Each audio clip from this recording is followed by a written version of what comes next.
It's Transformers96 here with another video review. This time we have the Star Wars The Black Series Jango Fett from Wave 4, so yeah.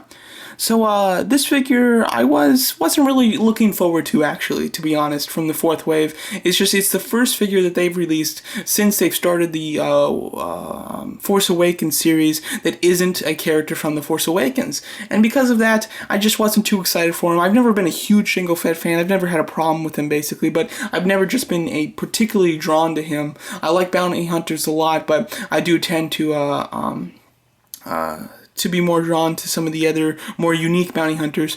So I've never been a huge fan of him, but I still do like bounty hunters, and I like Jango Fett and everything like that. But just the figure not being from The Force Awakens made it really uninteresting to me, and I picked it up basically just because I've been a completist about the Black Series since the Force Awakens line debuted. I've bought them all, so obviously I bought this one too, just to kind of, keep up with that tradition, and I have the other bounty hunters like Bossk and IG-88 and his son, of course, so I figured obviously it was worth getting.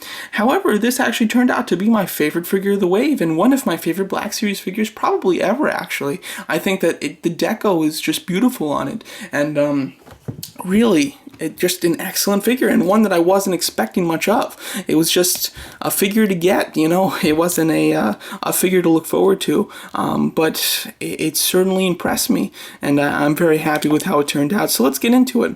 First of all, let's go over the actual paint. This is the strongest part of the figure, I think. The sculpting and everything is great, but the paint is really where it excels. I love the silver paint. It's a wonderful, bright, metallic silver, but with a lot of black washed into it and black speckling into it as well. It looks wonderful. It gives it that realism that really elevates the quality of the figure, and just it's so darn nice to look at, I have to say. The backpack is quite clean. I would have liked some damage on that, but it's on his back, so you don't see it very much, and although it's very clean, it is painted very well. There really isn't any mishaps on the paint there, and there's really not many or any at all mishaps on the paint in general. I think that it all looks quite good, and there isn't purple bleeding into the silver or silver bleeding into the purple or anything. It does seem to be all well painted.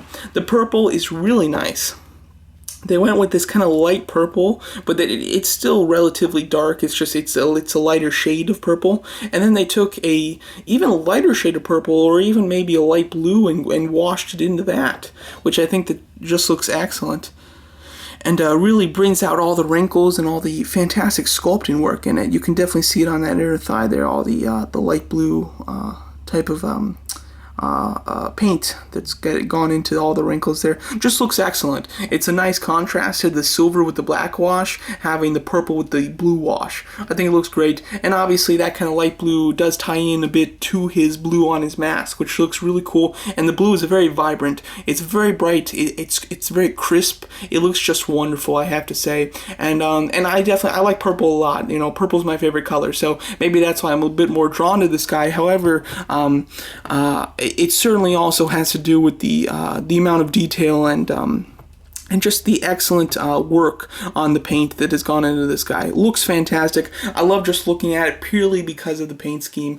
They did a fantastic job painting it. It looks very realistic, and it looks awesome, and it's very eye-catching as well. So I love the paint job on this guy. The sculpting work is quite nice. They've sculpted the helmet good. They've got a nice dent in there. I don't know if that's supposed to be like the dent that Boba Fett has in his helmet. His obviously is smaller and it's a bit closer. It's more like around here, so I'm not quite sure if Boba Fett actually is wearing his father's helmet or kind of redesigned it. Who knows? But it does have that dent there to kind of mirror his son's dent in his helmet, I guess. You do have the head sculpt of Jango Fett underneath. As you can see, looking pretty decent. I have to say, I like the head sculpt. I think it looks good. I think the eyebrows are done a bit too perfect there. I wish that they were not so machine looking in the way that they are actually sculpted. The hair is sculpted quite nice. Nothing too extravagant.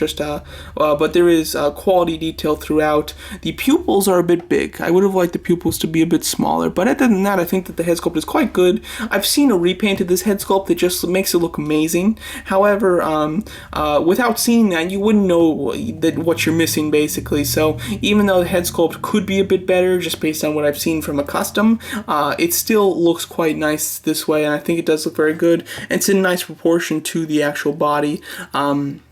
However, obviously everybody's going to display it with the helmet on, and the helmet looks fantastic, obviously continuing that level of detail in the paintwork, so I would recommend leaving the helmet on.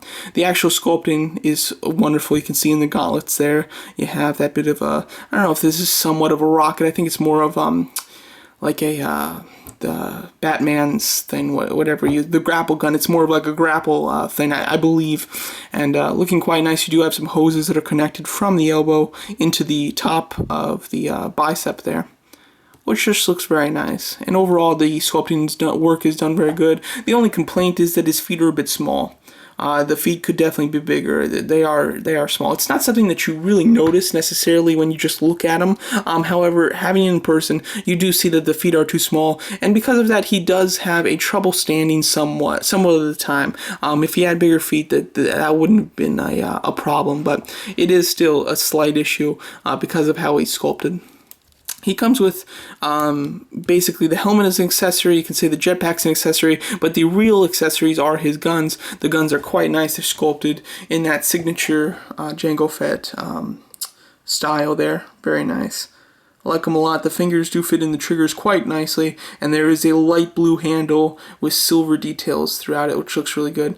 And they're quite straight too. As you can see, this one has a bit of a bend in it, but nothing too bad. And this one seems really quite straight, I have to say. So the guns definitely could be a lot more bent than they actually turned out, which is nice.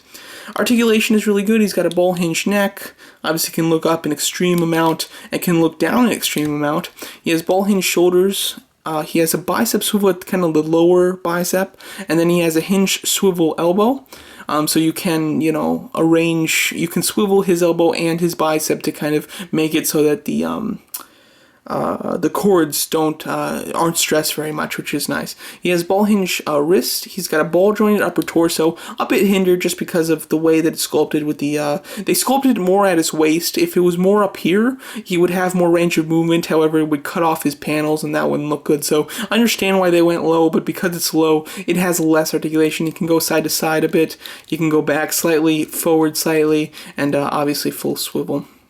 Ball joint thighs, which aren't hindered by these straps. However, you do stress the straps sometimes when you move them up very high and things like that. So I would recommend using caution when posing his thighs, just so that you don't break these. However, they don't hinder his articulation, which is good. He's got a swivel at the thigh, same thing. It could stress these straps a bit, so just watch out. You've got double hinge knees and hinge pivoting ankles. They hinge down quite far. They don't hinge up very far at all. They really just level off. And then the pivot is extremely nice, of course. Comparing him to his son, Boba Fett, of course. Let me just get him standing. Alright, here he is with the Black Series Boba Fett that came out a few series ago. As you can see, they do look quite nice together. The level of detail is so much better on Jango Fett, however, that it makes the other one look like they're from different series. I have to say, I mean, the paintwork is nice on Boba Fett, but when you see it compared to his dad, it looks so much better on Jango. Clearly through just the cloth undersuit, it's more of just a flat gray on Boba Fett. There isn't a wash to it, and then he has damage painted on his armor. However, he doesn't have just a wash on it. He just has the damage painted specifically where it's supposed to be painted, and there isn't more of a general wash in it, which makes it look a bit less realistic. The only place where he does look on par with the paint quality to his father is at the shin area, right above the ankles. There is some nice dirt that's been painted on that for Boba Fett, so that looks quite realistic, but otherwise he looks way cleaner than Jango Fett, and you can really see the difference in paint quality between the two. So they don't look amazing together because they look like they are different quality figures. So that's something that I definitely wanted to mention. And it's a shame because Boba Fett looked awesome before I got this Jango Fett, but once I got this Jango Fett, I was like, you know what? I see what I'm missing now because he looks fantastic. So overall, I would say that this is an excellent, absolutely fantastic Black Series figure. Definitely taking a character that's nice, but providing an excellent figure for him. Doing a head sculpt underneath the helmet, which isn't necessary, as well as just the like I said, what I keep going on about is that paint job. I mean, without the paint job, this figure would not be half as good as it is, and definitely probably wouldn't be my favorite of the wave either.